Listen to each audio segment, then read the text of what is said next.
good? It's your girl, Miss Anita, aka Queen Katt, and I am here with So Exquisite Charleston Magazine.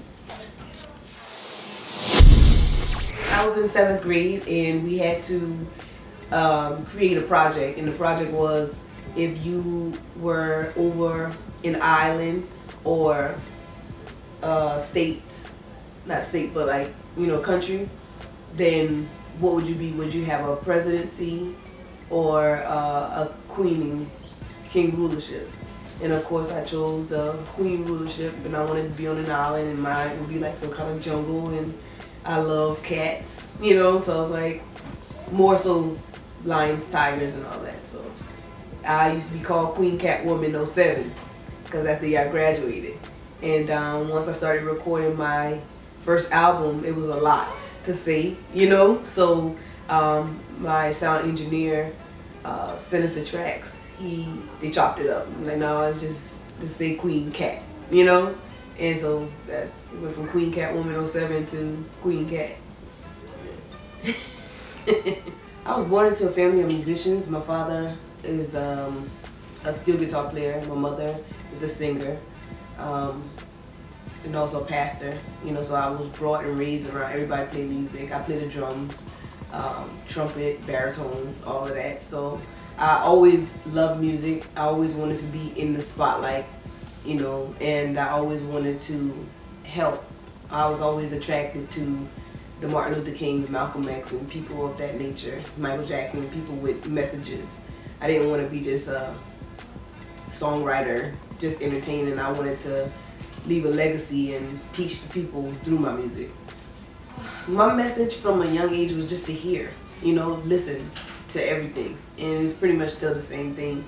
Let people be who they are, and love, you know, unconditionally.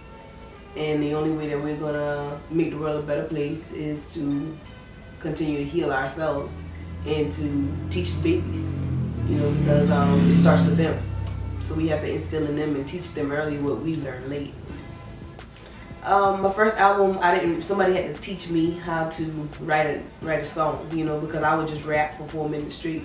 It was just words. Somebody had to teach me that, okay, you have to put a chorus here, and a song is made up of 3 verses, a chorus, and some type of bridge. So from learning how to write an album to doing a bunch of mixtapes just to prove that I was a lyricist and a dope MC, to now doing the second album and just doing what I want to do, not having anything to prove, you know, just still getting the message out, still having fun. And now I'm able to be me without worrying about what other people think or feel. Still good content, still storytelling, but I was 16. Now I'm older. And it's, you know, you always want to be good, you know, you always want to be received, but more of like don't care mentality still, you know. Now, it's more of, I have a story to tell, you're gonna like it. If not, my story's not for you, and that's fine. You know, but back then, when you're young, you want everybody to like you and feel you or whatever. Now you just mature to a level to where it's like, okay, everything's not for everybody. You know that now. So, I think back in the day, it was more fun with music. We had a lot more fun with it. Like, I remember watching videos, and that made me want to, you know, like everything they did made you want to try to be it. And back then they were role models and they didn't want to be, you know, but you are. Anytime you're in the spotlight, you are, somebody's watching you. So, but now, music, I'll say it like this, since the beginning of the time, we all built our sounds and vibrations. So music is a necessity because that's a way that they teach you, that's a way that they program you, that's a way that you learn.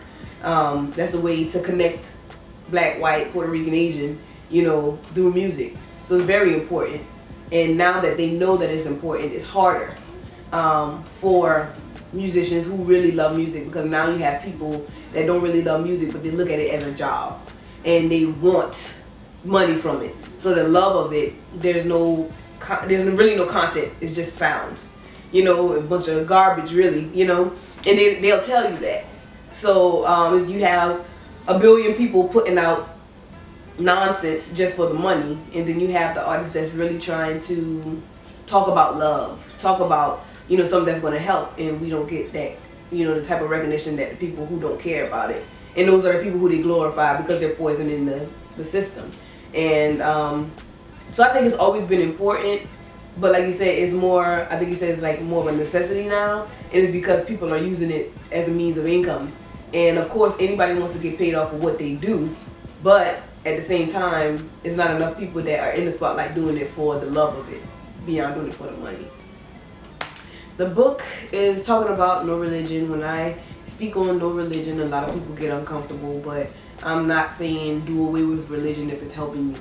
But if it's hurting or causing you to hate or despise somebody else because of who they choose or how they choose to worship the Almighty, then do away with it. Because I feel that religion, politics, and ethnicity, I didn't pronounce it right, ethnicity, is what separates us as a people. We all one race, human race.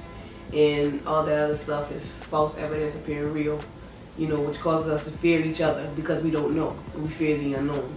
So hashtag no religion is just teaching people to get outside your comfort zone and learn about these different things. And when you do, you realize that they all kind of like the same, you know. So we fighting each other for no reason. So if it's going to help you, then stick with what you choose to do. But if it's not, and it's causing you to hate your brother or your sister, then do away with it. Hence hashtag no religion. Clothing line, this is the first hashtag no religion on the front. Freedom plus love equals peace. And I just have a bunch of t-shirts and with different graphic designs on them that I'm working on. That'll be available on my website, www.kweenkattmusic.club, KWEENKATTMUSIC.club. So a bunch of different t-shirts with subliminal messages on them. I used to want to be signed to a label and all that kind of stuff, but right now we live in a society where that's not necessary. So I just want more exposure and to reach the masses, you know. Like I want to be internet sensation, that's the goal right now. Internet sensation, just get out there, you know, like as much as possible. And I don't want to be tamed or confined, you know. I don't want anybody to tell me what to do. I want to do what I want to do when I want to do it. So I plan to continue to work on my own clothing line and release it how I want to release it, and with no middleman, and do my book and publish it, no middleman, you know, and continue to release my music and put it out there. Like I do everything myself, so it's possible. That's the time that we live in. So that's the main message, is to continue to do it and show the kids, you know, that it's possible. What we thought we needed when we were younger, you know.